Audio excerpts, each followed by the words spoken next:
Hello नमस्ते, कैसे हैं आप लोग। आई होप आप लोग भी बहुत ही अच्छे होंगे। आज मैं 8 मंथ ओल्ड बेबी गर्ल की रूटीन आप लोग के साथ शेयर करने वाली हूँ।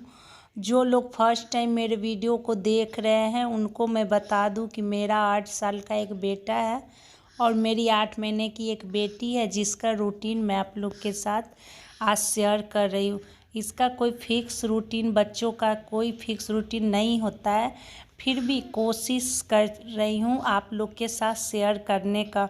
ज़रूरी नहीं है कि हर दिन इसका यही रूटीन होता है, जैसा भी होता है मैं आप लोग के साथ शेयर करती हूँ। तो सबसे पहले ये 5 साढ़े 5 बजे के अराउंड उठती है। उठने इसका जो टाइम उठने का मेरे उठने के साथ ही होता है। उठते ही इसको थोड़ा प्यारी प्यारी चाहिए होता है, तो मैं उसको पारी पारी करती हूँ। वो बहुत ही खुश हो जाती है। वो जब उठती है तो फीड लेती है, मैं उसको बोतल से दे देती हूँ। अब उसके बाद वो कुछ नहीं लेगी, खेलती रहती है, बस मेरे पास ही रहती है। थोड़ी देर बाद मैं उसको पानी भी दे देती हूँ। राधिका को उसके पापा के पास छोड़कर मैं अपने बेटे को रेडी कर रही हूँ स्कूल के लिए। सबसे ज़्यादा काम तो मॉर्निंग में ही रहता है, इसीलिए मैं उसे एकदम कोई भी सॉलिड फूड बनाकर नहीं देती हूँ, क्योंकि टप्पू का स्कूल जाना रहता है, हस्बैंड को ऑफिस जाना रहता है, उनका टिफ़िन बनाना, उनके लिए खाना बनाना, टप्पू के लिए लंच बनाना, उसका खाना बनाना। तो मैं अभी उसको ब्रेकफास्ट दे दूँगी। वो रेडी हो गया है, बस ब्रेकफास्ट करेगा। जिनके भी घर में 2 बच्चे होंगे, एक बड़ा बच्चा स्कूल जाता होगा और एक छोटा बच्चा होगा, वो मुझसे ज़रूर रिलेट करते होंगे कि कितनी परेशानी होती है मॉर्निंग के समय खास करके, लेकिन कैसे भी मैनेज हो जाता है। टप्पू को ब्रेकफास्ट दे दिया, लंच पैक किया और रेडी होकर वो स्कूल चला गया। Morning, good morning Geeta. मेरी पीनूरी, ये रही मेरी पीनूरी की सहेली।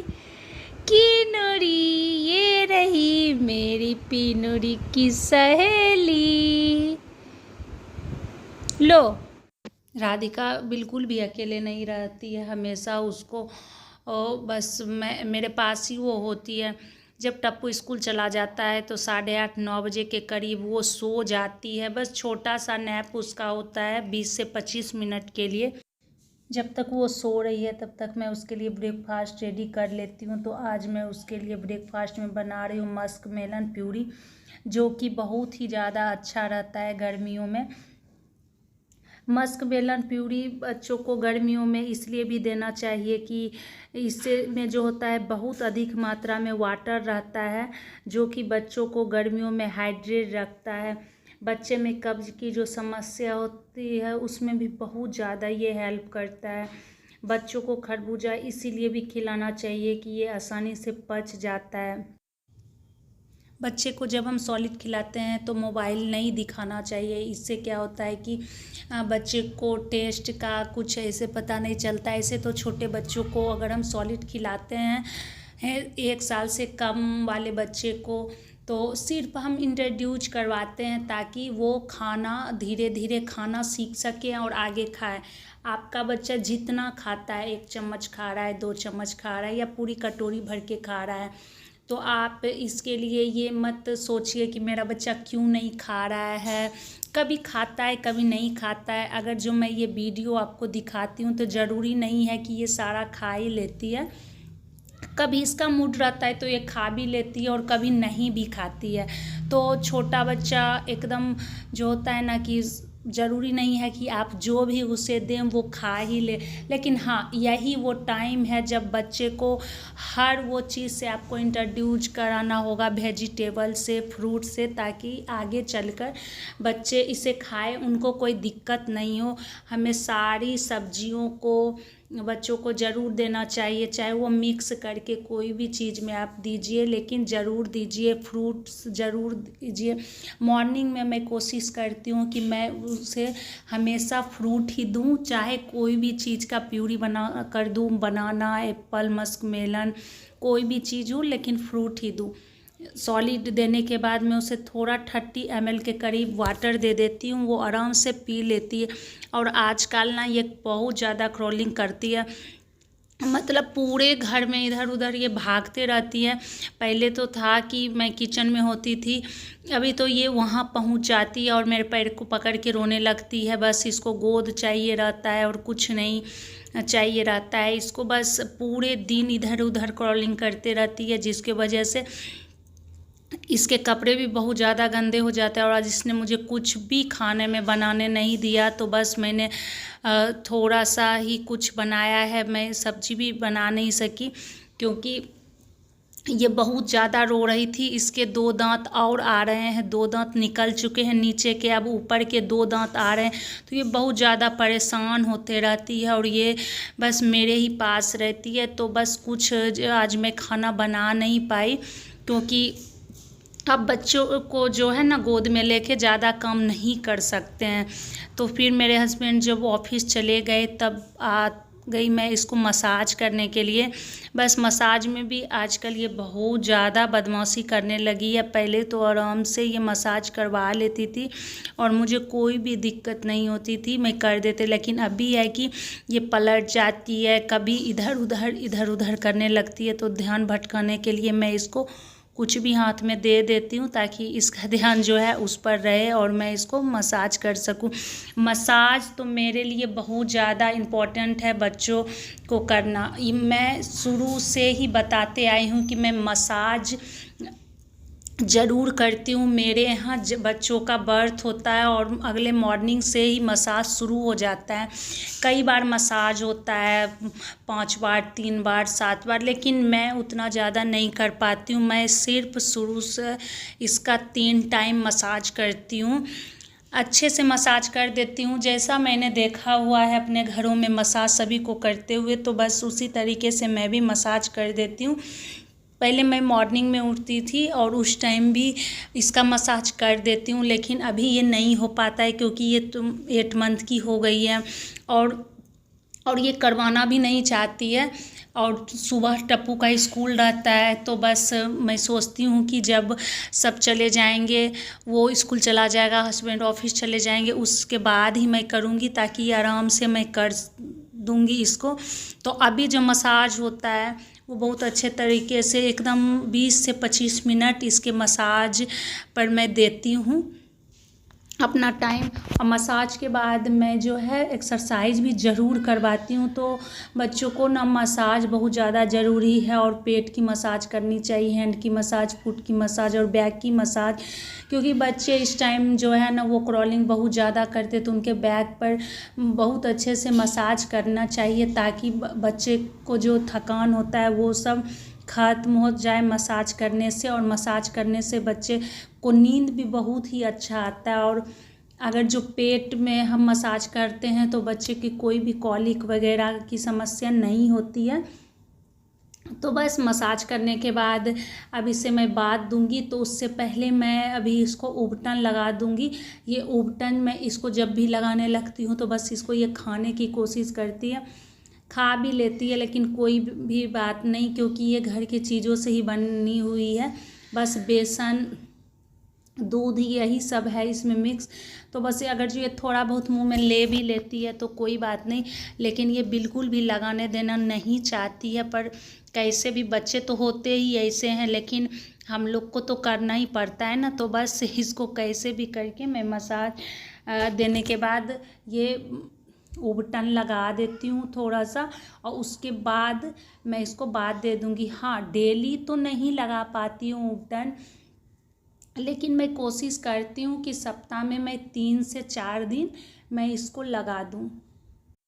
उबटन मैं इसको इसीलिए लगाती हूँ, इसका स्किन हेल्दी रहे, मॉइस्चराइज्ड रहे और देखने में एकदम हेल्दी स्किन जो होता है ना वो सबसे अच्छा होता है। कोई फेयर के लिए मैं नहीं लगाती हूँ, बच्चे काले रहें या गोरे रहें, लेकिन कुछ भी हो, लेकिन जो है आपका स्किन जो है अगर जो हेल्दी रहेगा तो सुंदरता उसी में है। कोई ऐसा नहीं है कि बच्चे को गोरा करने का कोई उपटन आता है, तो ऐसा बिल्कुल भी नहीं है।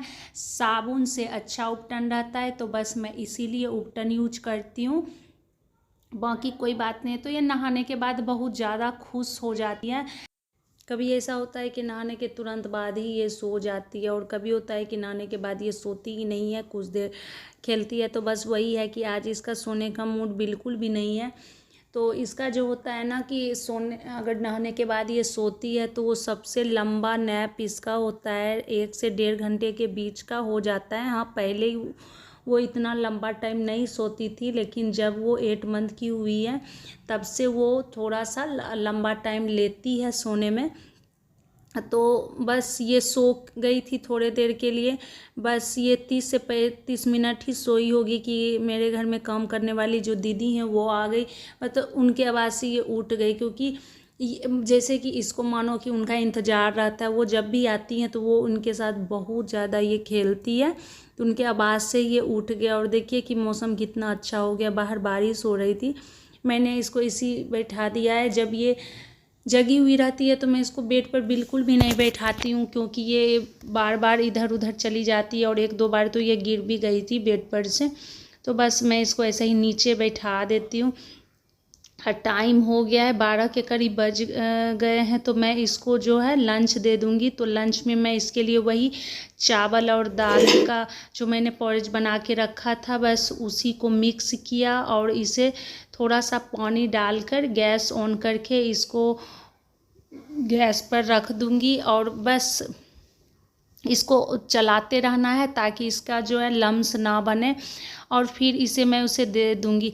आपने मेरे वीडियो में देखा होगा कि मैंने किस तरीके से ये मूंग दाल और चावल का जो है पॉरेज बनाया था। जिन्होंने नहीं देखा है, जो फर्स्ट टाइम मेरे वीडियो को देख रहे हैं, मेरे चैनल को सब्सक्राइब कर ले और मेरे पिछले सारे वीडियो को भी जाकर ज़रूर से देखिए।